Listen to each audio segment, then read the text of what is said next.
గురుసన్నిధి కార్యక్రమానికి స్వాగతం, సుస్వాగతం.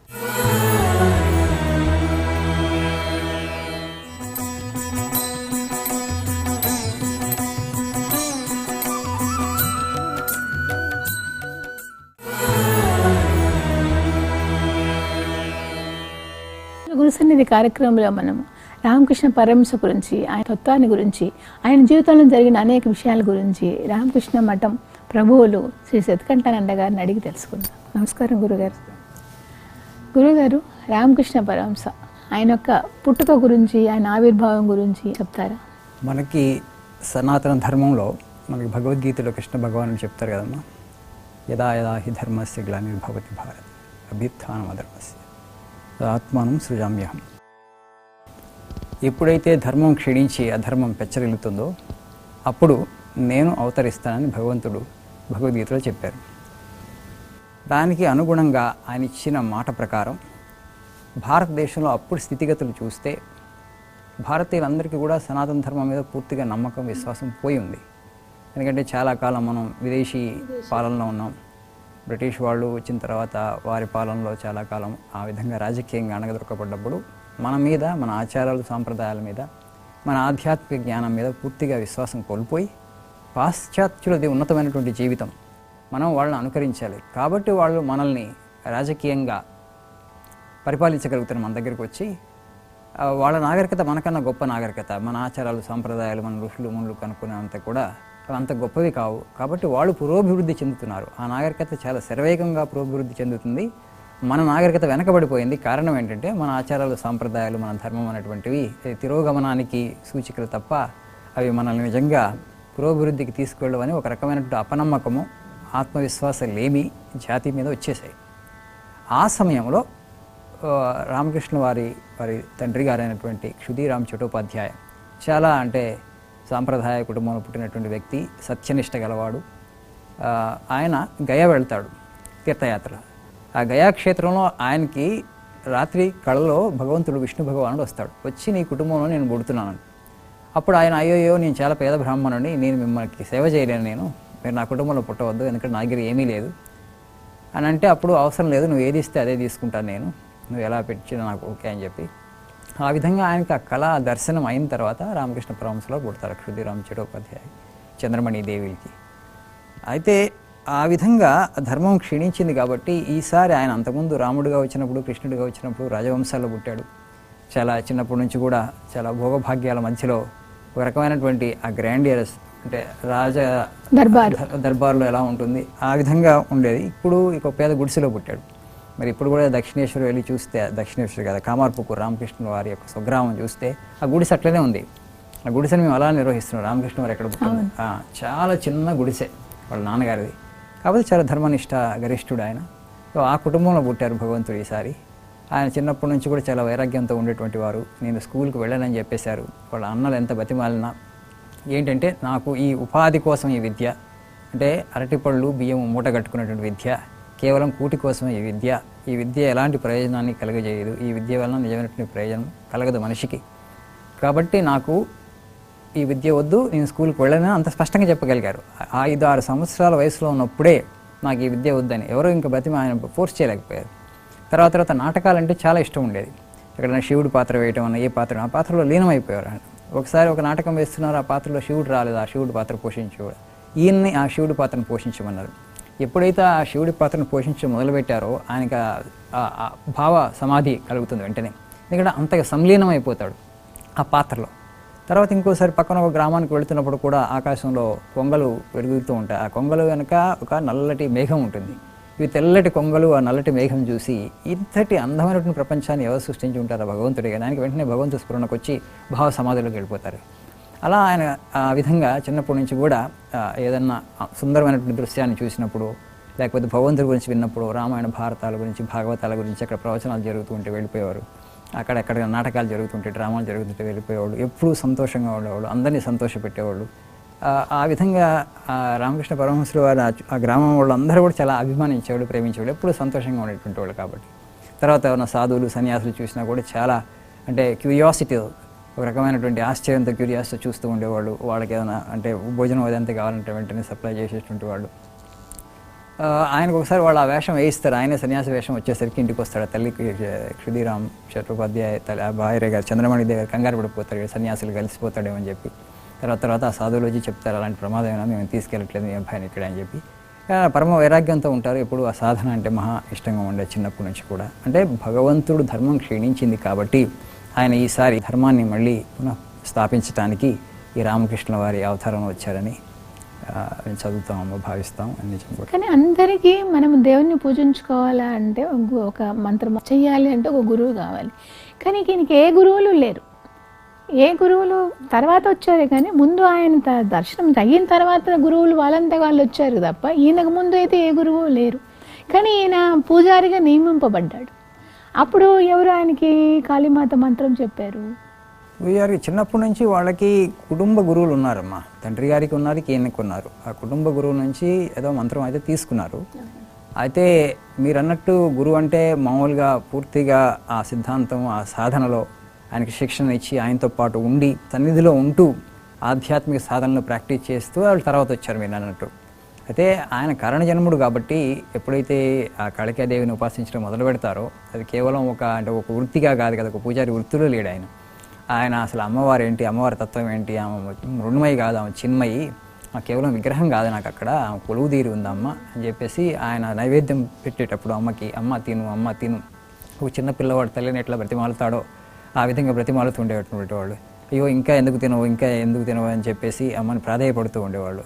సో ఆ విధంగా మధుర్నాథ్ విశ్వాస్ ఎవరైతే ఆయన్ని పూజారిగా పెట్టారో ఆయన చూసి మిగతా వాళ్ళందరూ ఈయనకి పిచ్చెక్కింది అని అనుకున్నారు చేస్తూ ఉంటే. ఆయన ప్రపంచాన్ని అసలు పట్టించుకునే స్థితిలో లేరు. అక్కడ పక్కన పంచవటి ఉండేది, ఆ పంచవటికి వెళ్ళిపోయి సాధన చేసుకుంటూ ఏడుస్తూ ఉండేవాళ్ళు. కింద నేల మీద పొరుగుతూ ఉండేవాళ్ళు. ముఖాన్ని యాక్చువల్ నేలకి రాసేవాళ్ళు.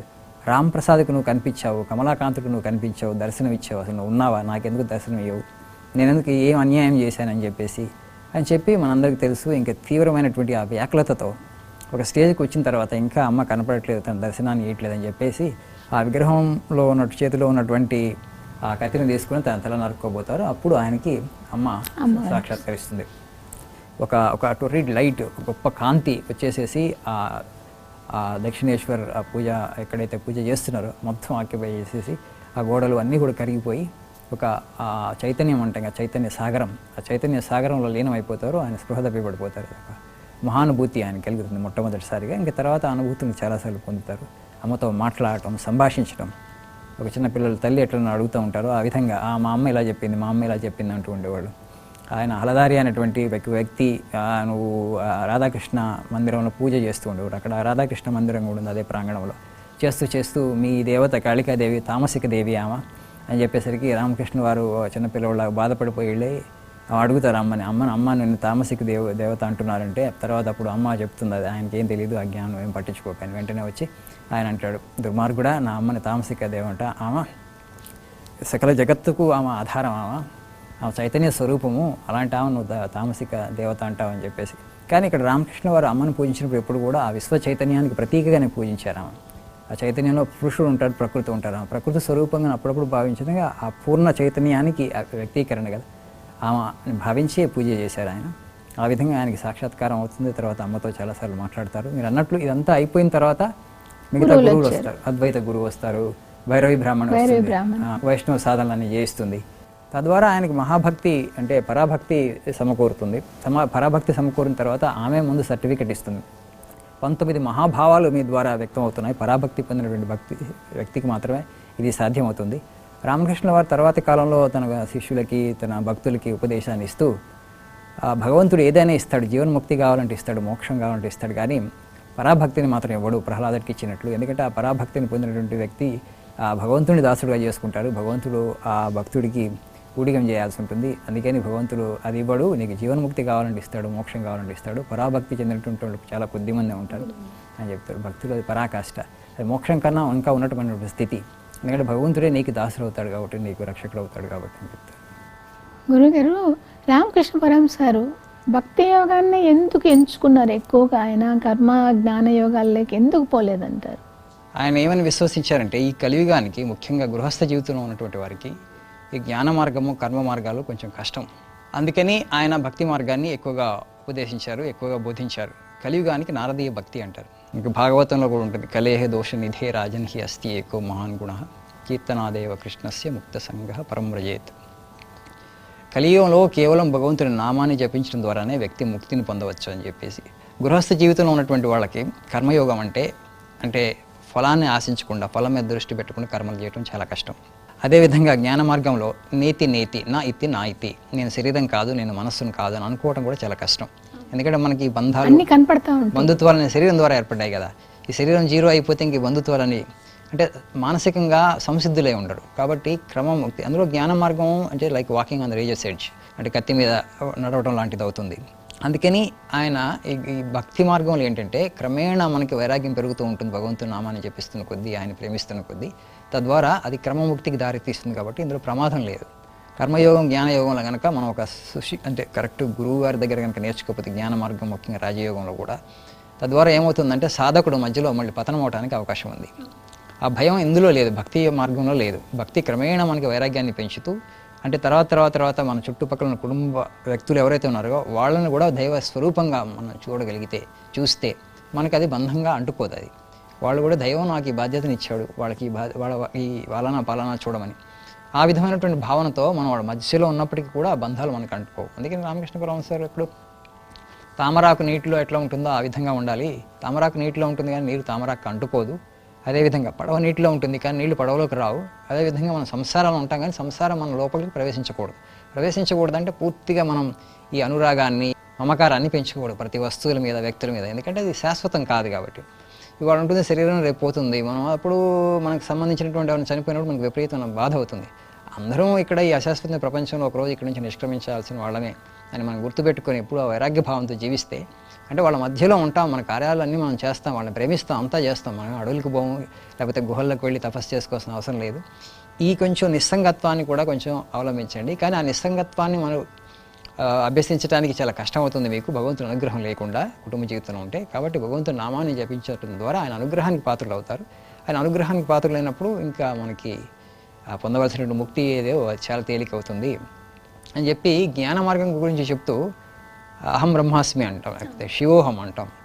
అయితే ఇప్పుడు రామకృష్ణ వారు ఉదాహరణ ఇస్తారు.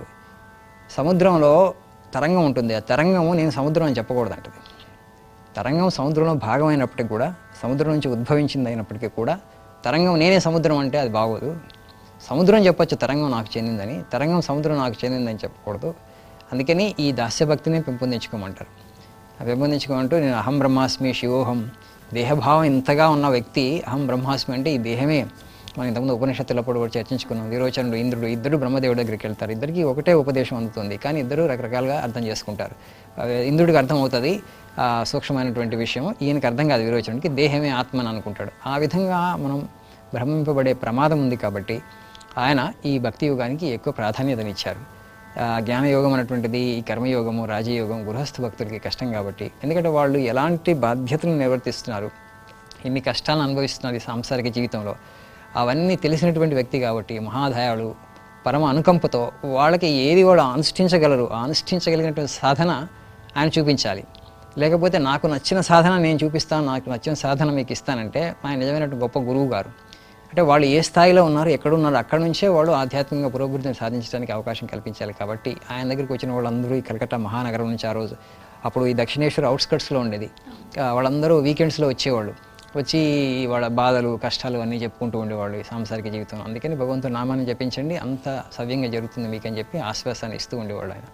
కేవలం వీళ్ళకి సన్యాస శిష్యులకి, లేదా భవిష్యత్తులో వాళ్ళు సన్యాసం తీసుకోబోతున్నటువంటి వాళ్ళకి కొంత, అందులో కూడా కొద్ది మందికే ఇచ్చారు ఆయన జ్ఞాన మార్గాన్ని. వివేకానంద స్వామీజీకి ఉదాహరణకి, అంటే ఆ జ్ఞానం అనేటువంటిది ఎంత గొప్పగా ప్రకాశిస్తుంది, ఆ జ్ఞానాజ్ఞ ఆయనలో ఎంత గొప్పగా అది మండుతుందంటే, ఆ మహామాయ ఆయనకి 50 అడుగుల దూరంలో ఉంటుందంటారు.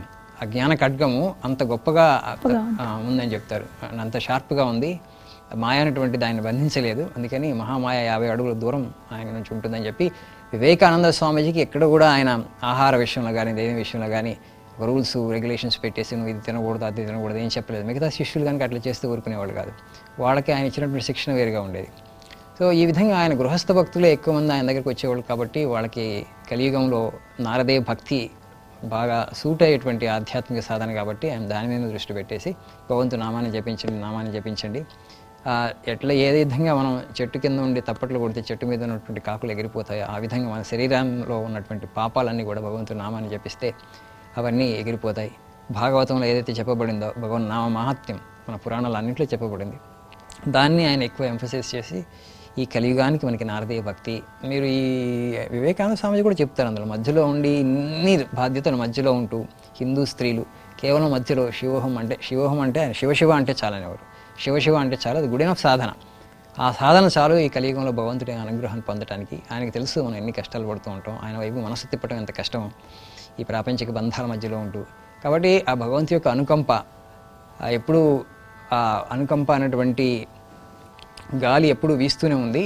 ఓన్లీ నువ్వు తెరచాపని నువ్వు విప్పిచే చాలు, నువ్వు వెళ్ళిపోతావు స్మూత్గా ఈ సంసారాన్ని దాడతావు. ఆ తెరచాపని తెరవటమే ఈ భగవంతు నామాన్ని జపించడం, కొంచెం ప్రేమతో జపించమనేవాళ్ళు. వివేకానంద అమెరికా వెళ్ళినప్పుడు ఆయన చెప్తాడు వాళ్ళ గురువు గురించి, ఆ గురువు సనాతన ధర్మస్వరూపము, అందరికీ సత్యాన్నే ఎక్కువ బోధించాడు అని చెప్తారు. ఈ గృహస్థ శిష్యులు కానీ ఇంకోరు కానీ సత్యాన్ని పట్టుకోవాలా అంటే ఎలా పట్టుకోవాలి, అసలు సత్యం గురించి ఆయన ఏం చెప్పారు రామకృష్ణుల వారు?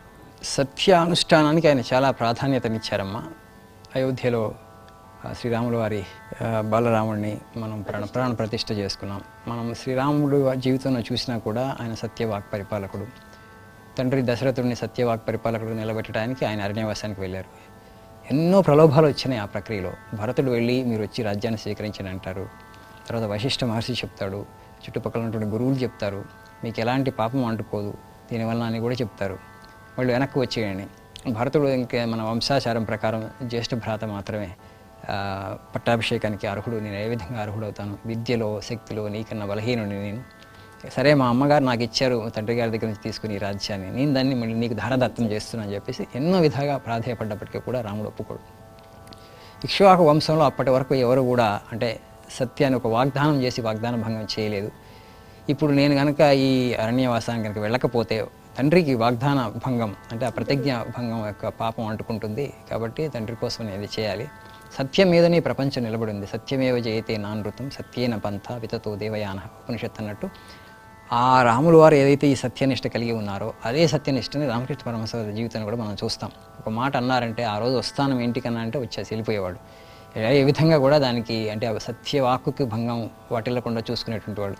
అంటే ఒక మనిషి నువ్వు వాగ్దానం చేసావు, ఆ వాగ్దానం చేసినా వాగ్దానం నిలబెట్టుకోవాలి. నువ్వు వాగ్దానం చేయకు, నిజంగా నువ్వు దాన్ని వాగ్దానం నిలబెట్టుకోలేకపోతే చేయకు. ఒకవేళ నువ్వు చేసావంటే నువ్వు ఆ వాగ్దానాన్ని నిలబెట్టుకోవాలి, ఆ ప్రతిజ్ఞ నిలబెట్టుకోవాలి. సో ఎందుకంటే సృష్టి మొత్తం ఆ సత్యం మీదనే ఆధారపడింది కాబట్టి అక్కడ మనకి రామాయణంలో చెప్తారు. యాక్చువల్గా జాబాలి అనేటువంటి ఒక నాస్తికుడు రాముల వారికి చెప్తూ ఉంటాడు, ఈ ఏంటయ్యా ఇహము పరము అంటావు, ఇవన్నీ కూడా భరతుడి యొక్క మాట విని రాజ్యాభిషేకానికి నువ్వు సేయస్ ఒప్పుకో రామ రామ అన్నప్పుడు అసత్యాన్ని పలికేవాడిని చూస్తే ప్రజలు తాచిపావును చూసినట్టు భయపడతారు. రాజు ఏదైతే అనుష్ఠిస్తాడో దాన్నే ప్రజలు అనుష్ఠిస్తారు. ఇప్పుడు రాజే సత్యవాక్యాన్ని పరిపాలించకపోతే ప్రజలు ఎవరు కూడా సత్యం మీద నిలబడరు. అప్పుడు సమాజం అనేటువంటిది కూలిపోతుంది. ఈ సృష్టి అనేటువంటిది సత్యం మీద ఆధారపడి ఉందని చెప్పి అక్కడ రాముల వారు ఏదైతే చేశారో ఇక్కడ రామకృష్ణ పరమహంసలు కూడా అదే ఉదాహరణకు తన జీవితంలో చూపించారు ఈయన కూడా. ఇంకోసారి ఏం జరుగుతుందంటే ఆయనకి అప్పుడు కొంచెం ఆరోగ్యం బాగలేకపోతే పక్కన ఉన్నటువంటి తోటలో ఉన్నటువంటి నిమ్మకాయలు తీసుకొచ్చి నిమ్మరసం తీసుకొచ్చి ఇచ్చేవాడు ఒక శిష్యుడు. అయితే ఒకరోజు ఆయన నిమ్మరసాన్ని తాగలేకపోతారు. ఆయనకి అర్థం కాదు ఎందుకంటే తాగలేకపోతున్నాను ఏంటి అని. తర్వాత విచారిస్తే తెలిసిందంటే ఆ తోటని ఆ వ్యక్తి ఎవరైతే ముందు ఒప్పుకున్నారో తీసుకెళ్ళిన రోజు ఇన్ని నిమ్మకాయలు మీకు కావాల్సిన అన్నారు ఆ తోట యజమాని. తర్వాత ఆ తోట యజమాని ఆ తోటను అమ్మేశాడు. ఇప్పుడు అమ్మేసినప్పుడు ఈ కొత్త యజమాని దగ్గర నుంచి పర్మిషన్ తీసుకోకుండా వీళ్ళు ఆ రోజులాగానే నిమ్మకాయలు తెచ్చేసి నిమ్మరసం తెచ్చి ఇచ్చేశారు. ఇప్పుడు అది చేతులు మారింది. అది దానికి ఇప్పుడు ఓనర్ వేరు, యజమాని వేరు. ఆయన పర్మిషన్ మీరు తీసుకోలేదు కాబట్టి ఇది తాగలేను. ఎందుకంటే ఇంత క్రితం యజమాని పర్మిషన్ ఇచ్చారు, ఈ యజమాని దగ్గర పర్మిషన్ తీసుకోలేదు కదా అని చెప్పి ఆయన ఆ పర్మిషన్ కోసం మళ్ళీ పంపించేస్తారు. తాగలేకపోతారు ఆయన. అసలు ఆ శరీరం తీసుకోదు. యాక్చువల్లీ సత్యస్వరూపం అనుకోండి రామకృష్ణ పరమహంసల వారు. అంత సత్యనిష్ట, అంత కామిని కాంచనాల మీద అసలు అంత దూరంగా ఎలా ఉండగలిగారు ఆయన? వారు కారణ జన్ములమ్మ, అందులో సందేహమే లేదు. అంటే అందరిని అడుగుతూ ఉండే భక్తులు నా గురించి ఏమనుకుంటున్నావు, నా గురించి ఏమనుకుంటున్నావు. దిస్ టైమ్ ఐ కేమ్ ఇన్కోగ్నిటో, ఈసారి రహస్యంగా వచ్చాను. రహస్యంగా వచ్చినప్పుడు అని అంటూ ఉండేవారు, రాముడు వచ్చినప్పుడు ఇంతమంది గుర్తుపెట్టగలిగారు ఆయన అవతారం అని, కృష్ణుడు వచ్చినప్పుడు ఇంతమంది గుర్తుపెట్టగలిగారు. సప్తర్షులతో పాటు ఒక 5 6 అర్థమైంది. భీష్ముడు లాంటి వ్యక్తులకి నా అవతారం కృష్ణ భగవానుడు అని చెప్పి. దుర్యోధనుడికి అర్థమైంది, అర్థం కాలేదు. సో అదే విధంగా ఈసారి ఇంకా రహస్యంగా వచ్చాను. అంటే చివరికి ఆయన అంటే మరణశయ్య మీద ఉన్నప్పుడు కూడా వివేకానంద స్వామి అక్కడికి వెళ్తారు. అప్పుడు క్యాన్సర్తో బాధపడుతున్నప్పుడు వివేకానంద స్వామిజీకి మనసులో సందేహం వస్తుంది. ఇప్పుడు కనుక ఈయన ప్రకటిస్తే తన అవతారాన్ని నమ్ముతానంటే అసలు వివేకానంద స్వామి దాన్ని మాటలో వ్యక్తం చేయలేదు. అంటే రామకృష్ణ పరమహంసకి అర్థమయ్యి ఉన్నారే ఇంకా నీకు సందేహమా, ఎవరైతే రాముడిగా కృష్ణుడిగా వచ్చారో ఆయన ఈసారి రామకృష్ణుడిగా వచ్చారు, అయితే నీ వేదాంత దృష్టిలో కాదని. వేదాంత దృష్టిలో ఏంటంటే అన్ని జీవుల్లో భగవంతుడు ఉన్నాడు, అన్ని భగవంతుడి యొక్క స్వరూపాలే కదా, అవతారాలను నమ్మాలి. ఈ అవతారాలు అనేటువంటిది పూర్తిగా మనకి పురాణాల్లో మామూలుగా వచ్చినప్పుడే వస్తుంది. భగవంతుడి యొక్క గొప్ప అభివ్యక్తీకరణ. మనలో కూడా భగవంతుడు ఉన్నాడు, మన నుంచి కూడా వ్యక్తం అవుతున్నాడు.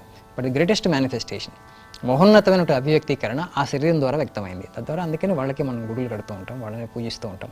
మనం కూడా ఆ స్థాయికి చేరుకోవాలి. మనలో కూడా భగవంతుడి యొక్క ప్రకటన, అభివ్యక్తీకరణ ఆ స్థాయికి రావాలని చెప్పి రామకృష్ణ పరమహంసలు అంటూ ఉండేవారు, నేను 16 అణాలు చేశాను సాధన, ఎందుకంటే మీరు కనీసం ఒక అణా చేస్తారని చెప్పేసి, అంటే నన్ను ప్రేరణగా తీసుకొని మీరు ఒక అణా చేస్తారని చెప్పి ఈ సత్యవాకు అనేటట్లు చాలా నిక్కచ్చిగా ఉండేటువంటి వాళ్ళు చాలా నిరాడంబరమైన జీవితాన్ని గడిపారు. ఆ విధంగా అది చేసి ఆయన మనకు ఉదాహరణగా నిలబడటానికి అంటే మనకి ఇప్పుడు ఈ రోజుల్లో చూస్తే మనకి సమాజంలో ఎంత లోభం ఉందో, ఎంత దురాశ ఉందో తెలిసిపోతుంది.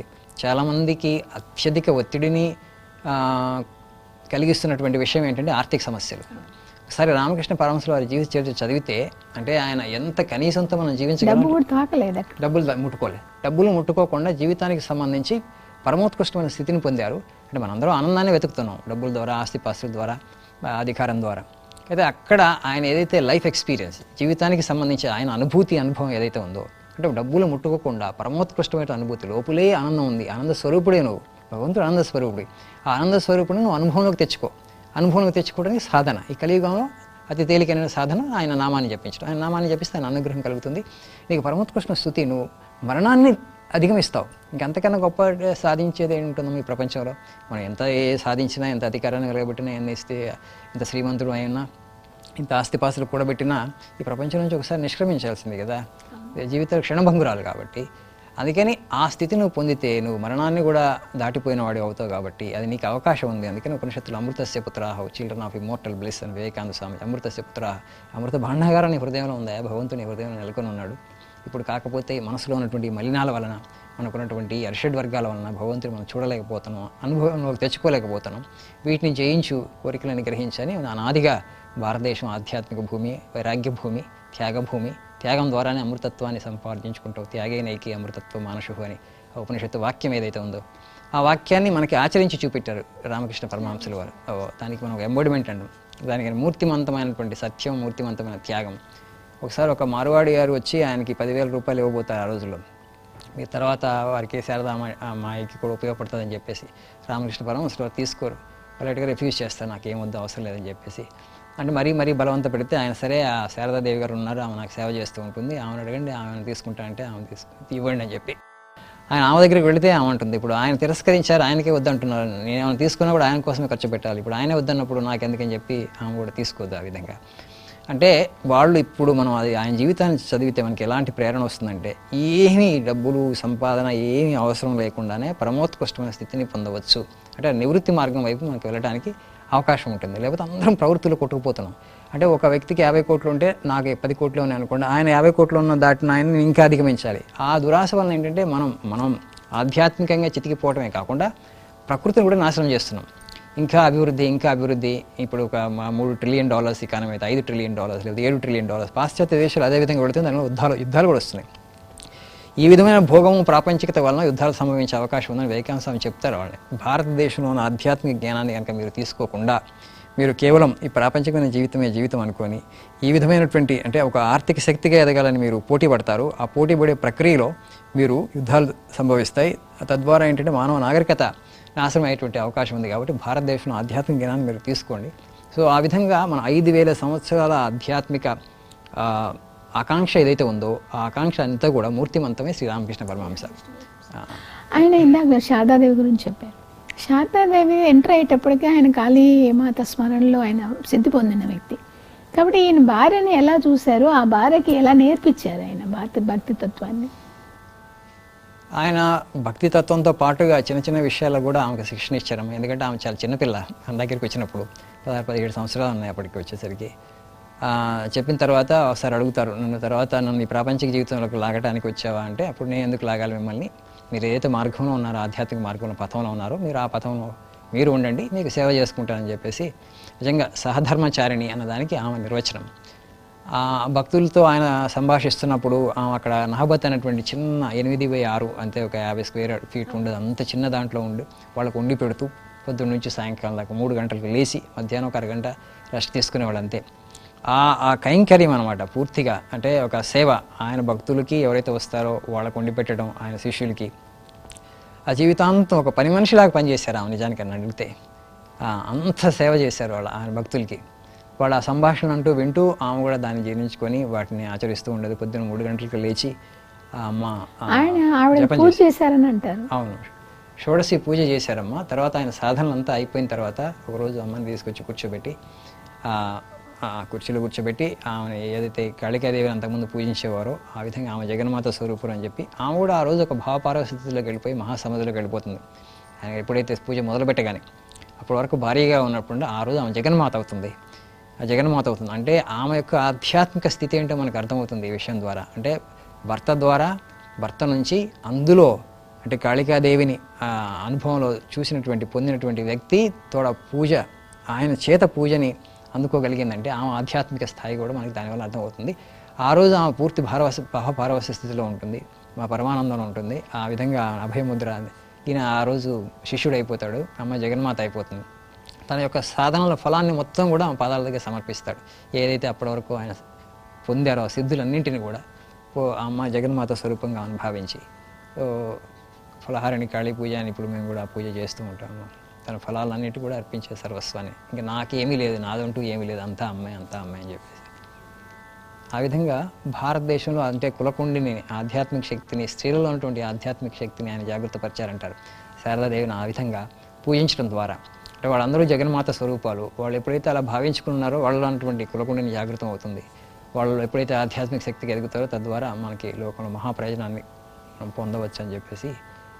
తర్వాత ఆయన నేనేం చేయగలుగుతాను, ఇంకా నువ్వు చాలా కార్యం చేయాల్సింది ఉంటుంది నా తర్వాత అంటారు రామకృష్ణ పరమహంస. నేనేం చేయగలుగుతాను, ఒక స్త్రీని అంటారు. అలా అంటావు ఏంటి అని చెప్పేసి ఆయన రామకృష్ణ పరమహంసలో చాలా కార్యం జరగబోతుంది నీ ద్వారా కూడా అని చెప్పి తర్వాత అమ్మ ఆ బాధ్యతను స్వీకరిస్తుంది. రామకృష్ణ పరమహంస 1886లోనే ఆయన సమాధి చెందుతారు. తర్వాత అమ్మ 1920 వరకు ఉంటారు. అంటే ఇంకా 34 సంవత్సరాలు ఆమె స్పిరిచువల్ మినిస్ట్రీని ఆధ్యాత్మికంగా అంటే తర్వాత వీళ్ళందరికీ మార్గదర్శనం చేసింది. రామకృష్ణ మిషన్ ఏర్పడిన తర్వాత ఆ తొలినాళ్లలో అప్పుడు ఉన్నటువంటి సర్వాధ్యక్షులకి, సన్యాసి శిష్యులకి అందరికీ మార్గదర్శనం చేస్తారు. తద్వారా ఈ ఏదైతే ఆయన వచ్చారు ఈ అవతార కార్యం ఆయన 50 సంవత్సరాలు జీవిస్తారు. ఆ కార్యాన్ని ఇంకా ముందుకు తీసుకువెళ్ళడానికి అమ్మ కూడా ఒక 34 సంవత్సరాలు అవిరళంగా కృషి చేశారు, ఆమె మార్గదర్శనం చేశారు. ఆమె గొప్ప ఆధ్యాత్మిక శక్తి కాబట్టి రామకృష్ణ వారి నుంచి కొంత సంక్రమించిన ఆమెకు ఆ శక్తి, మిగతా ఆమె జగన్మాత కాబట్టి అంత ఆ కార్యాన్ని నిర్వహించగలిగారు. ఆ శక్తి లేకుండా అయితే సాధ్యపడేది కాదు. ఈయన అనుభవించి కానీ ఇంకొకరు చెప్పకూడదు అని అంటారు కదా.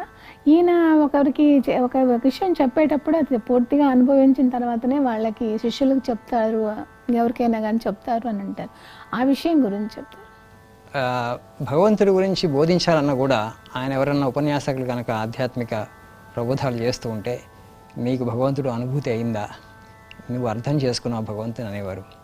అంటే ఒకవేళ భగవంతుడి యొక్క కమిషన్ ఆయన ఆజ్ఞ కనుక లేకపోతే నువ్వు అంటే శాస్త్రాలు చదివి పుస్తకాలు చదివి నువ్వు ఈ జ్ఞానబోధ చేయాలని ప్రయత్నం చేస్తే నువ్వు చేయొచ్చు. కాబట్టి అవి ఎలాంటి ప్రభావాన్ని చూపించలేవు వినేవాళ్ళు శ్రోతల మీద. అందుకని ముందు సాధన చెయ్యి, భగవంతుడి నుంచి ఆ సర్టిఫికెట్ని తెచ్చుకోమనేవాడు. Get the command from the lord. ముందు భగవంతుడు ఆజ్ఞాపించిన నిన్ను, నువ్వు నా పరికరం, నీ ద్వారా ఈ ఆధ్యాత్మిక సందేశాన్ని నేను ప్రపంచానికి ఇస్తానని. వివేకానంద స్వామీజీ కూడా జ్ఞానబోధ చేయడానికి ఇష్టపడ్డారు కదా. ఆయన నీ కోరిక ఏంటంటే నేను చక్కగా సమాజ స్థితిలో ఉండి పరమానందంలో ఓలలాడుతూ ఉండాలని అనుకుంటున్నానంటే రామకృష్ణ పరమహంస వారు అది నీకు చిన్న కోరిక అవుతుంది, నువ్వు పుట్టుకతోనే సిద్ధుడివి, your very bones will teach, నీ ఎముకలు ప్రపంచానికి బోధిస్తాయి, నువ్వు దానికోసం వచ్చావు, నువ్వు కారణ జన్ముడు అని చెప్పేసి తన శక్తిని ఆయనకు ధారపోసి ఆయన ఆజ్ఞనిచ్చి అనుమతినిచ్చి ఆయన పంపుతాడు. అందుకని అంత ఇంపాక్ట్ ఉంది ఇప్పటికి కూడా మనం చదువుతున్నాం. లేకపోతే నేను పుస్తకాలు చదివి బట్టి ఎవరైనా చదవచ్చు పుస్తకాలు చదివేసి. అయితే యాక్చువల్గా ఆయన రామకృష్ణ పరమహంసల దగ్గరికి వెళ్ళినప్పుడు ఆయన ఉదాహరణ చెప్తారు వాళ్ళకి. ఏంటంటే ఒక డాక్టర్ గారి దగ్గరికి వెళ్తారు. ఆ స్టోరీ ఏంటంటే ఆయన చెప్పినట్టు ఉన్నదన్నట్టు, ఒక తల్లి బెల్లం తినేటువంటి అలవాటు ఉంది, ద్వారా డయాబెటీస్ వస్తుందేమో అని పిల్లవాడికి డాక్టర్ దగ్గరికి వెళితే డాక్టర్ గారు ఆయన చెప్పలేదు, ఆయన రేపు రండి అని చెప్పి ఒక వారం రోజుల తర్వాత రండి అని చెప్తారు. వారం రోజుల తర్వాత మళ్ళీ వెళితే ఆయన పిల్లవాడు మంచిది కాదు నాయన బెల్లం తింటాం మానేయండి. అదే మీరు మొదటి రోజు వచ్చినప్పుడు చెప్పచ్చు కదా అంటే నాకు కూడా అది తినే అలవాటు ఉందని ఆ డాక్టర్ గారు చెప్పారు. అది చెప్తారు రామకృష్ణ పరమహంస గారు. అందుకని మనం ఆచరించింది అది మనం ఇతరులకి ఆచరించమని చెప్పకూడదు, అది మిథ్యావాదం అవుతుంది. మనం ఆచరించి చూపించాలి. ఆయన ఆ రోజుకి మొదటి రోజుకి ఇప్పుడు ఆయన ఆచరించట్లేదు కాబట్టి నాకు చెప్పే నైతిక అర్హత ఉందని నేను అనుకోవట్లేదు. ముందు నేను మానేయాలి దాని గురించి, ఆయన మానేసి తర్వాత ఆ నైతిక అర్హతను తెచ్చుకోమంటారు. ఆ నైతిక అర్హత లేకుండా ఈ రోజుల్లో మనకి సమాజంలో పెద్ద సమస్య ఏంటంటే హిపోక్రసీ, మిథ్యావాదం. ఎందుకంటే ఆచరించేవాళ్ళు కరువైపోయారు, చెప్పేవాళ్ళు ఎక్కువైపోయారు. అందరూ అదే అంటున్నారు అన్నమాట. ముందు మనం అందుకనే మనం ఆచరించడానికి ప్రయత్నం చేయాలి, మన శక్తిని పెంచుకోవాలి. కనీసం ఒకవేళ నేను ఆచరించలేనిది నేను చెప్పడానికి నైతిక అర్హత నాకు లేదు, ఒకవేళ కనీసం హ్యూమిలిటీ అన్న ఉండాలి. అంటే మనకి సెల్ఫ్ ఫేసింగ్ స్పిరిట్ అంటాం. నేను ఆచరించదని చెప్పడానికి నాకు అర్హత లేదు. ఇంకొకటి ఏంటంటే నేనే ఆచరించట్లేదు నాయన, నేను అది చెప్పలేను. నీకు నచ్చితే నువ్వు పుస్తకాలు ఉన్నారు, మహాత్ములు చెప్పారు, దాన్ని ఆచరించుకో. చాలా అంటే వివేకానంద స్వామి ఒక చోట అంటారు, howling righteousness on the surface and utter hollowness beneath. బయటికి ఎలా చెప్తూ ఉంటారంటే అంత గంభీరంగా చెప్తూ ఉంటారు. ఆయన పూర్తిగా ఆయన ఏదైతే చెప్తున్నాడో అదే త్రికరణ శుద్ధిగా 100% ఆయన ఆచరిస్తున్నట్లుగా చెప్తూ ఉన్నారు. Howling righteousness on the surface utter hollowness beneath. లోపల మాత్రం ఏమీ లేదు, ఆచరణ లేదు. సో ఈ ఆచరణ లేనటువంటి శూన్యమైనటువంటి ప్రబోధాల వలన ఎలాంటి ప్రభావం ఉండదు వ్యక్తుల మీద. కాస్త కూస్త నువ్వు ఆచరించడానికి ప్రయత్నం చెయ్యి. ఆ ఆచరించిన దాన్నే నువ్వు బోధించడానికి ప్రయత్నం చేయి. మహాత్మా గాంధీ గారు అంత గొప్పవారు ఎందుకంటే ఆయన జీవితం అంతా ఆయన ఏదైతే ఆయన ఆచరించగలిగారో ఆచరిస్తున్నారో దాన్నే చెప్పారు. My life is my message అన్న, నా జీవితమే నా సందేశం. కాబట్టి మనం ఎక్కువ ఈ ఉపదేశాలు ఇవ్వడానికి తొందరపడకుండా ఆచరణ మీద ఎక్కువ దృష్టి పెడితే, ఒకవేళ మనకి శక్తి సరిపోవట్లేదు ఉన్నతమైన ఆదర్శాలను ఆచరించడానికి, భగవంతుని ప్రార్థించి ముందు ఆ శక్తిని పొందడానికి ప్రయత్నం చేయాలి. కనీసం భగవంతుని వేడుకోవాలి, శరణాగతిని పొందాలి. నేను ఆచరించలేకపోతున్నాను, నా బలహీనతను మన్నించు, నాకు శక్తినివ్వు అని చెప్పి సత్యనిష్ట ఉంటే ఎంత కష్టం ఈ రోజుల్లో మనందరికీ తెలుసు. వైరాగ్యాన్ని పెంపొందించుకునే ఎంత కష్టం మనందరికీ తెలుసు. సో ఆ వైరాగ్య భావనలు, భక్తి, జ్ఞాన వైరాగ్యాలు నాకు ఇవ్వమని మనం త్రికరణ శుద్ధిగా ప్రార్థిస్తే భగవంతుడు మనకి ఆ శక్తిని సంక్రమింపజేస్తాడు. ఆయన శక్తి నుంచి మనకి తర్వాత ఆయన అనుమతిస్తే అప్పుడు మనం కనుక బోధ చేస్తే కాస్త ప్రభావం అది సమాజం మీద పడుతుంది, చూపిస్తుంది.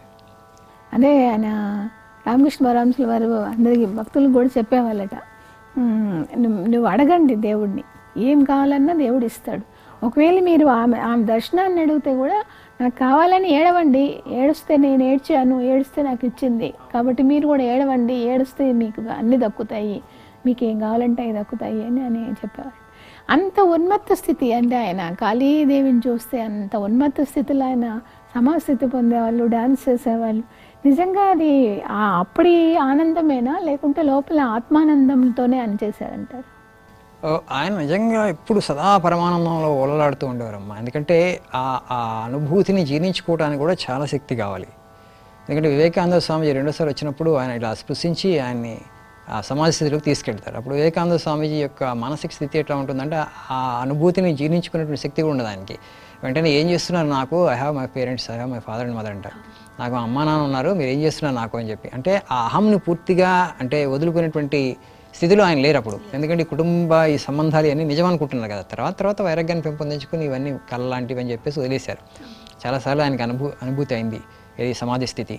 కానీ ఆయన రెండోసారి రామకృష్ణ పరమహంసలకు వచ్చినప్పుడు అక్కడ ఆర్గ్యూ చేయడం మొదలు పెడుతూ ఉంటారు. భగవంతుడు సర్వవ్యాపి, అన్నింటిలో ఉన్నాడా, ఈ గ్లాసులో ఉన్నాడా, ఈ గోడలో ఉన్నాడా, ఈ మనసులో ఉన్నారని ఆర్గ్యూ చేస్తుంటే రామకృష్ణ పరమహంసలు ఆయన స్పృశిస్తారు. స్పృశించిన వెంటనే ఆయన భావపారవశ్యంలోకి వెళ్ళిపోతారు, సమాధి స్థితిలోకి వెళ్ళిపోతారు. ఆయన ఆ అనుభూతి ఎప్పుడు ఉంటుండేది. ఆయన దగ్గరకు ఒక గృహస్థ భక్తులు వచ్చేవారు, వైకుంఠ నా సన్యాలని చెప్పి. ఈయన ఎప్పుడు ఆ భావపరవ స్థితిలో ఉంటే ఆ స్థితి ఏదో నాకు కూడా కలిగించాడండి. అడిగాడు ఆయన, కాదు నీకు వస్తుంది, సమయం ఉంది దానికి, నువ్వు సాధన చేస్తూ పోతూ ఉంటే ఒక రోజుకి వస్తుంది, నువ్వు సాధన చేస్తూ పోతూ ఉంటే వస్తున్నప్పుడు నువ్వు దాన్ని జీర్ణించుకోగలవు.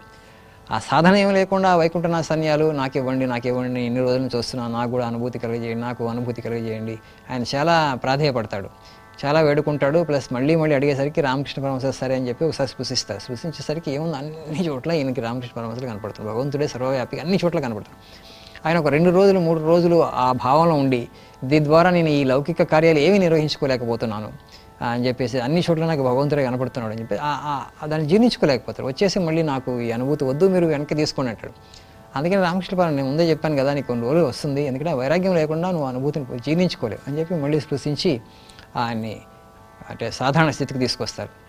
ఆయన మేనల్లుడు హృదయరామ్ కూడా అట్లనే ఓ మామయ్య నాకు కూడా కాస్త అనుభూతి నువ్వు ఏదైతే పొందుతున్నావు అది నీకు కాలక్రమంలో వస్తుంది ఆయన అన్న ఆయన వినలేదు. సరే ఒక రోజు ఇలా స్పృశిస్తే ఆయన కూడా భావపారవస్థితికి వెళ్ళి మహాసమస్థితికి వెళ్ళి ఇంకా వెంటనే అందరి వైపు చూసి అరవటం మొదలు పెడతారు. ఇంత ఆనందం ఉంది ఇక్కడ, ఇంత ఆనందం ఉంది, వచ్చేయండి వచ్చేయండి వచ్చేయండి మీరందరూ వచ్చేయండి అని చెప్పి తరుపులేకపోతారు ఆయన. అప్పుడు రామకృష్ణ పరమహంసరావు అంటారు, నేను రోజు పొద్దున్న నుంచి సాయంకాలం వరకు ఆ స్థితిలో ఉంటాను, నేనేం అరవట్లేదు నీలాగా, మీకు కాస్త అనుభూతినిచ్చాను, ఆ అనుభూతిని కూడా జీర్ణించుకోలేక అందరినీ పిలిచి రెండు రెండు రెండు రెండు అని.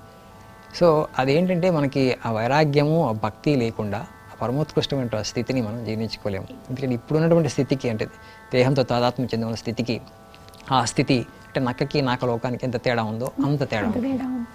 దానికి అందుకని సైకలాజికల్గా మనిషి సిద్ధపడిన తర్వాత అది అనుభవం వస్తే కలిగితే మంచిది, లేకపోతే మనం జీర్ణించుకోలేము. ఆయన మిగతా మతాలను కూడా 3 రోజులు చేసి ఆ దేవుళ్ళని కూడా ఆయన సాక్షాత్కరింపజేసుకున్నారు. దాని గురించి చెప్తారా?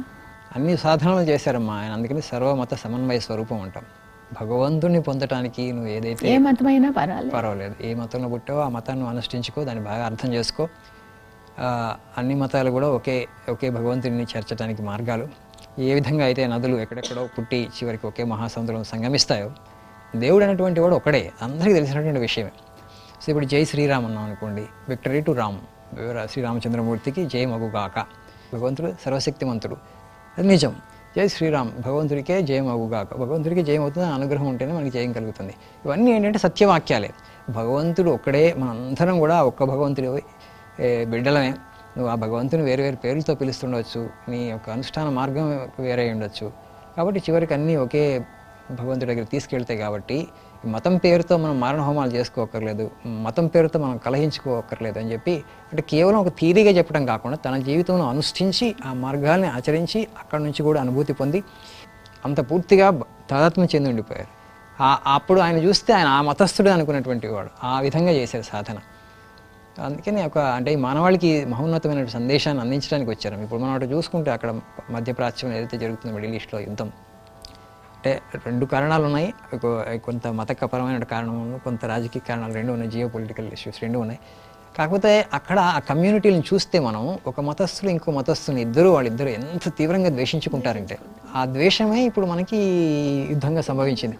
రాత్రి యుద్ధాలు పుట్టవు కదా. అంటే కనీస జ్ఞానం కనుక ఇది ఉండుంటే, సరే వాళ్ళ అనుష్ఠానాలు వేరు, వాళ్ళు భగవంతుని ఒక రకంగా పూజిస్తున్నారని చెప్పి మనిషిని మతం పేరుతో మనం ద్వేషించకూడదని చెప్పేసి, మతం అనేటువంటిది you should integrate life with life, అన్ని జీవుల్ని ఏకం చేయాలి. ఆ ఏకం చేయాల్సిందే పోయి ఒక్కొక్కసారి ఇవే. అందుకనే వివేకానంద స్వామి ఏదైతే నిన్ను ఇంకా లైఫ్ నుంచి దూరం చేస్తుందో, ఇంకో లైఫ్ నుంచి సెగ్రిగేట్ చేస్తుందో దాన్ని పాయిజన్గా రిజెక్ట్ చేయమని, దాన్ని విషంగా తిరస్కరించాలి. ఒక మతం కనుక మనిషి నుంచి వేరు చేస్తుంటే దాన్ని విషంగా తిరస్కరించాలి. కొన్ని కులం కనుక మనిషి నుంచి వేరు చేస్తుంటే దాన్ని విషంగా తిరస్కరించాలి. ప్రాంతం కనుక మనిషి నుంచి వేరు చేస్తుంటే దాన్ని విషంగా తిరస్కరించాలి. కొన్ని భాష మనిషి నుంచి వేరు చేస్తే దాన్ని విషంగా తిరస్కరించాలి. అంతస్తు స్తోమత కనుక మనిషి నుంచి దూరంగా చేస్తే దాన్ని కూడా విషంగా తిరస్కరించాలి. ఇవన్నీ కూడా ఏదైతే మనం అందరం కనుక మమేకమై ఉండి, అంటే వన్ లైఫ్ పూర్తిగా ఒకే భగవంతుడి యొక్క బిడ్డలం అన్నటువంటి స్పృహ అవగాహన సదా ఉంటే, మనిషి మధ్యలో ఈ సౌహార్ద భావము, ప్రేమ, త్యాగము, సేవ ఇవన్నీ ఉంటాయి. అప్పుడు మనకి ఈ ప్రపంచమే స్వర్గం అవుతుంది. అలాంటిది మనం ఈ అజ్ఞానం వలన ఈ టూప్ ఐడెంటిటీ తీసుకొని నా మతమే గొప్పది, నా అనుష్ఠానాలే గొప్పవి అని చెప్పి ఈ ఛాందసవాదం ఏదైతే ఉందో, మత మౌఢ్యం ఏంటుందో, దానివలన ఎన్నో రక్త యుద్ధాలు జరిగాయి, ఎంతో రక్తపాతం సృష్టించాం, నాగరికం అని చెప్పుకుంటున్నాం, 21వ శతాబ్దంలో ఉన్నాం. అయినప్పటికీ కూడా ఇంకా ఇంత చదువుకున్న వాళ్ళని, ఇంత విజ్ఞత ఉన్నటువంటి వాళ్ళని కలిగి ఉన్నటువంటి వాళ్ళు కూడా మతం పేరుతో అప్పుడప్పుడు ఈ కలహాలు, గొడవలు, యుద్ధాలు జరగడం అనేటువంటిది చాలా బాధాకరమైన. రామకృష్ణ పరమహంసరావు జీవితం, అందుకని వివేకానంద ఒక మాట అంటారు, ఆయన జీవిత చరిత్ర పరిచయం కానటువంటి వ్యక్తి జన్మ వృథా అంటారు ఆయన. ఈ డిటాచ్మెంట్ అండ్ అటాచ్మెంట్ గురించి ఆయన ఏం చెప్పారు చెప్తారు?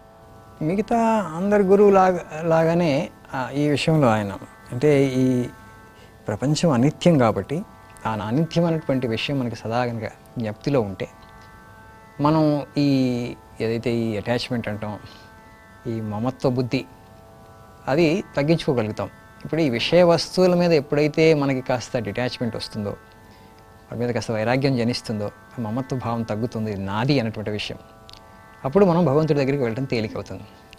రామకృష్ణ పరమహంసరావు అంటారు, నేను నాది అంటమే అజ్ఞానం, ఇదంతా సృష్టి అంతా భగవంతుడిదయ్యా, ఆయనది నువ్వు ఓనర్షిప్ తీసుకోవాలనుకుంటున్నావు, భగవంతుడి దాన్ని నువ్వు కాజేయాలని చూస్తున్నావు. ఈ నేను నాది అనటమే అజ్ఞానం, అంతా భగవంతుడిదే, నువ్వు భగవంతుడి బిడ్డ కాబట్టి ఆయన తండ్రికి చెందిన ఆస్తిలో నీకు వాటా ఉంటుంది కాబట్టి తీసుకో, కాకపోతే తండ్రికి చెందిందని గ్రహించది, ఆ స్పృహ ఉండాలి. అది లేకుండా మనం ఇప్పుడు పూర్తిగా ఈ ప్రపంచమే నిజం అనుకొని చెప్పేసి ఇప్పుడు మనం ఉదాహరణకి ఇప్పుడు నిన్న రామాయణాన్ని స్మరించుకున్నాం, రాముడిని స్మరించుకున్నాం.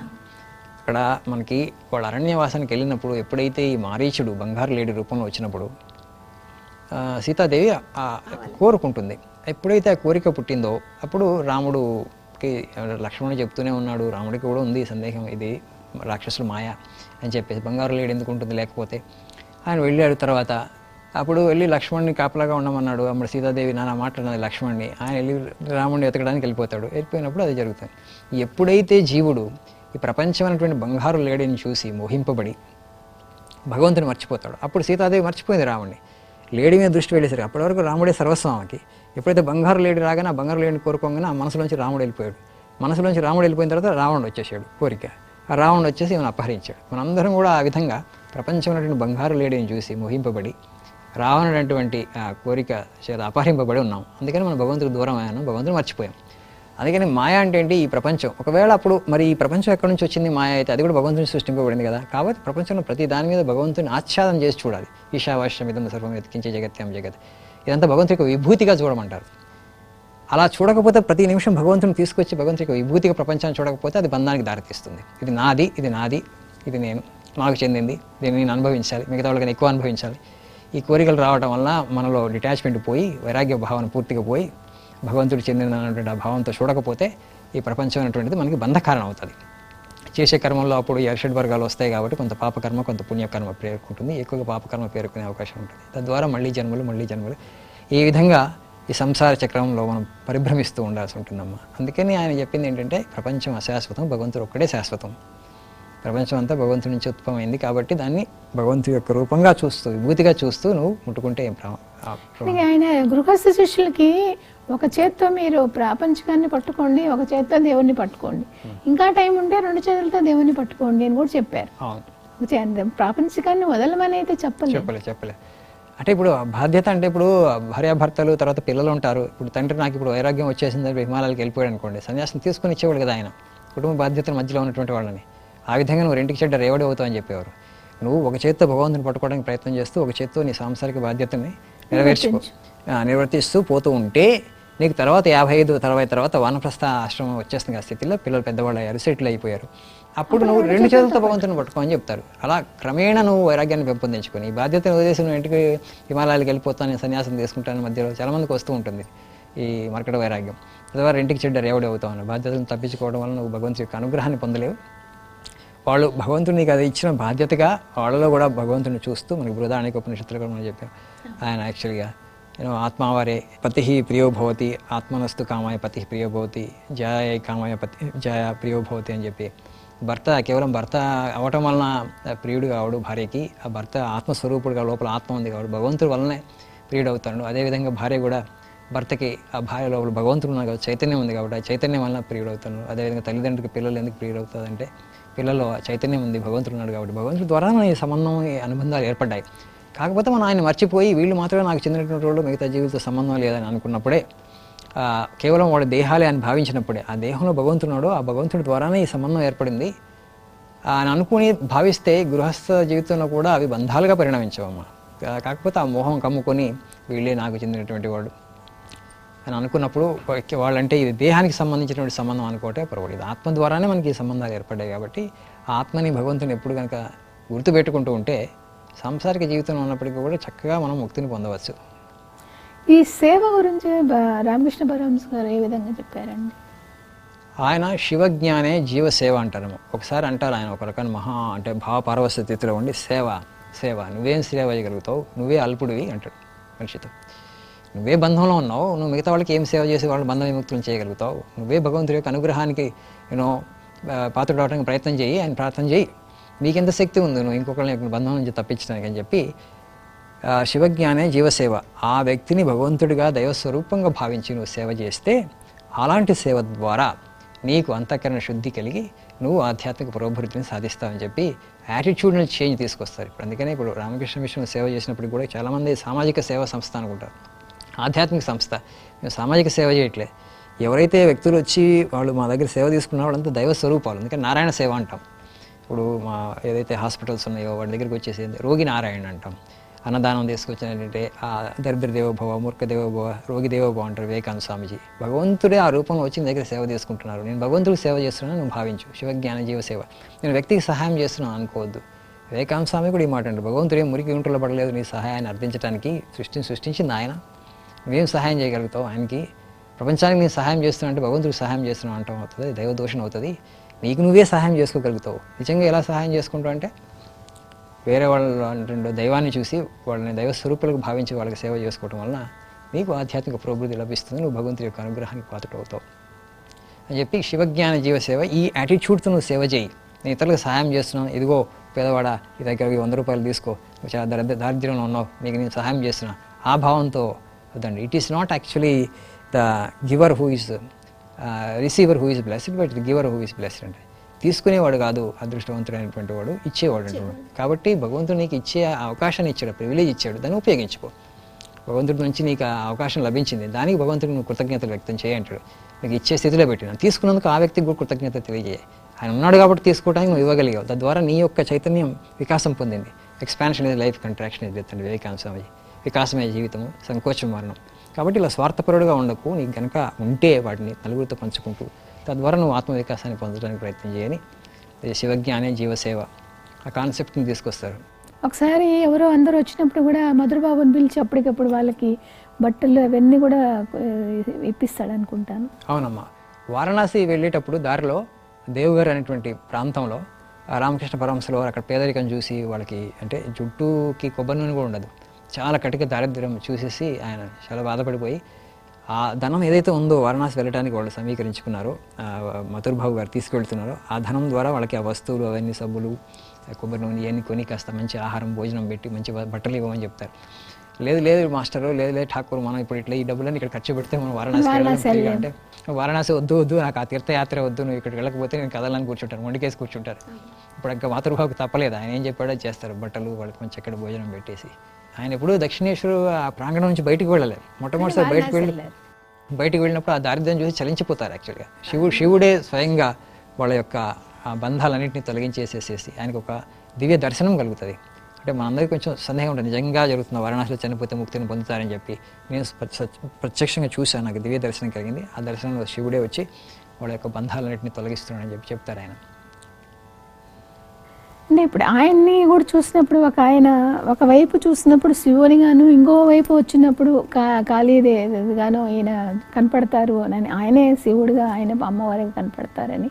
అవును, మధురబాబు కనపడతారు. ఒకరోజు ఆ వసారాలు నడుస్తూ ఒకరోజు అంటారు ఆయన శిష్యులతో, మధురబాబు నా ఊరికినే సేవ చేస్తున్నాను అనుకుంటారు.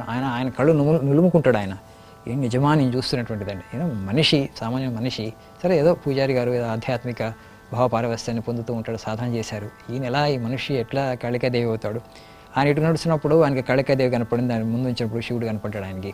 అప్పుడు ఆ దృశ్యం చూసిన తర్వాత కళ్ళు నలుముకుంటాడు, ఇదని భ్రమ లేకపోతే అంటే, ఎందుకంటే ఆయన నార్మల్ కాన్షియస్నెస్లో ఉన్నారు, జాగ్రత్త స్థితిలో ఉన్నారు. ఆయన డెలీరియం ఏమీ లేదు, పోనీ ఏమైనా ఇనిబ్రియేటెడ్ స్టేట్లో ఏమైనా ఆల్కహాల్ సేవించడం అన్నట్లు కనపడింది కాదు. పూర్తిగా నార్మల్ చైతన్య కాన్షియస్నెస్లో ఉన్నప్పుడు, జాగ్రత్త స్థితిలో ఉన్నప్పుడు ఆ దృశ్యం దివ్య దర్శనాన్ని చూశాడు. చూసిన తర్వాత అక్కడ మధురబాబుకి సామాన్యమైనటువంటి అవతారమని తర్వాత అయితే మళ్ళీ సందేహం వచ్చి ఉంటుంది. కాకపోతే అది ఇప్పుడు విశ్వరూపాన్ని శ్రీకృష్ణ భగవానుడు దుర్యోధనుడికి చూపెట్టారు ఆ నిండు సభలో, చర్మచక్షులతో చూశాడు. అప్పుడేమో ఆయనకి డెలీరియం లేదు, చర్మచక్షులతో చూశాడు భగవంతుడి యొక్క విశ్వరూపాన్ని. చూసి కూడా ఏదో మ్యాజిక్ చేసేసాడు నమ్మలేదు, నమ్మకం లేదు. మ్యాజిక్ ఎట్లా అవుతుంది? ఇప్పుడు నువ్వు చర్మచక్షులతో ఇట్లా చూస్తున్నావు, సడన్గా భగవంతుడు అట్లా తన విశ్వరూపాన్ని చూపెట్టాడు. అయితే అది సందేహం రాలే, ఈయన సామాన్యుడు కాడు అని చెప్పేసి. యశోదాదేవి కూడా అట్లనే అయింది. ఎప్పుడైతే కృష్ణ భగవానుడు తన నోరు ఓపెన్ చేసినప్పుడు చతుర్దశ భువన భాండాలు ఆయన నోట్లో కనపడ్డ తర్వాత మళ్ళీ మర్చిపోతుంది అది, ఆ దృశ్యాన్ని. నా బిడ్డ ఉంటుంది. లేకపోతే ఆ దృశ్యాన్ని ఆమె సదా గుర్తుపెట్టుకుంటూ ఉంటే, అమ్మ బిడ్డను బిడ్డగా చూడలేదు కదా, అసలు దేవుడే ఆ రూపంలో వచ్చారు. ఎందుకంటే ఆమె మరి ఏమి కలయో వైష్ణవ మాయో అంటది భాగవతంలో. కళ అది వైష్ణవ మాయ, నిజమా ఇది? బాలుండేలా ఇతని ముఖంపై యజాండంబు ప్రజ్వలిలుటకి ఏమి హేతువో మహాశ్చర్యము చింతింపగని. ఈయన ముఖంలో అన్ని చతుర్దశ భువనభాండాలు ఎట్లా కనపడుతున్నాయి, ఆలోచించడానికి చాలా అంటే గొప్పగా ఉంది, ఆశ్చర్యంగా ఉంది అంటుంది. అంటే ఆ విధంగా మధురబాబు చూస్తారు రామకృష్ణ పరమహంసలు ఆయనకి దివ్య దర్శనం కలిగజేస్తే తాను ఎవరో తెలియజేస్తారు, ఆయన మీద అనుకంపని అనుగ్రహాన్ని ఆ విధంగా ప్రసరింపజేస్తారు. అందరికీ చూపించలేదు ఆయన, అందరికీ ఆ దర్శనాలు ఇవ్వలేదు. ఈ మధురబాబు అంటే కాస్త ఎక్కువ ప్రేమ ఉండేది, ఆయన తన అలనా పాలన చూస్తున్నాడని చెప్పేసి. మిగతా శిష్యుడికి చెప్తారు, ఊరికనే చూడట్లేదు ఆయనకు తెలుసు ఈ శరీరంలో ఏముందో అంటారు.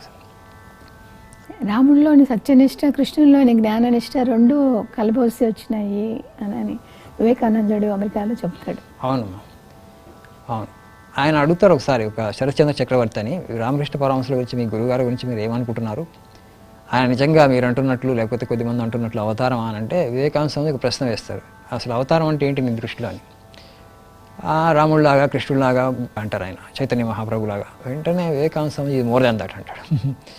మోర్ దాన్ దట్ అంటూ, అంటే ఆ విధంగా అన్ని సాధనాలు చేసి ఆ సర్వధర్మాన్ని సమన్వయం చేస్తూ భక్తి, జ్ఞాన, కర్మ, యోగ మార్గాలు అన్నింటినీ కూడా సమపాళలో మేళవించమని చెప్పటం, ఆయన ఒక ఆధ్యాత్మిక ఫినామినన్, స్పిరిచువల్ ఫినామినన్, భారతదేశ ఆధ్యాత్మిక చరిత్రలోనే ఒక మహాఘట్టం రామకృష్ణ పరమహంసులతో ఏర్పడింది. అంటే ప్రతి శిష్యుడు తన గురువు అందరికన్నా గొప్పవాడు అంటారు నిజంగా.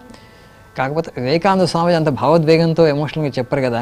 ఆయన చెప్తూ ఆయన్ని అంటూ ఉండేవారు ఆయన గురించి, శక్తి సముద్ర సముత్త తరంగం. ఆ మహా చైతన్యం అనేటువంటిది శక్తి అయితే, ఆ శక్తి సముద్రం నుంచి ఒక మహా తరంగం వచ్చింది ఈసారి. ఈ తరంగం నుంచి ఈ భావాలు ఏదైతే ఉన్నాయో, ఆధ్యాత్మిక భావాలు ప్రపంచం మొత్తం కూడా వెళ్తాయి, ఇవి ఒక ఉప్పొంగుతాయి, అంటే ఒక సునామీ లాగా ఆ ఆధ్యాత్మిక భావాలు ప్రపంచాన్ని ముంచి వేస్తాయని చెప్తారు. అది ఈయన ఎక్కువ కార్యం చేసింది వివేకానంద స్వామీజీ అనుకోండి. రామకృష్ణ పరమహంసుల వారు కూడా వివేకానంద స్వామి ద్వారానే పరిచితం అయ్యారు కదా ప్రపంచానికి. సో ఈ శిష్యుడు చేసినటువంటి కార్యం అంత గొప్పది.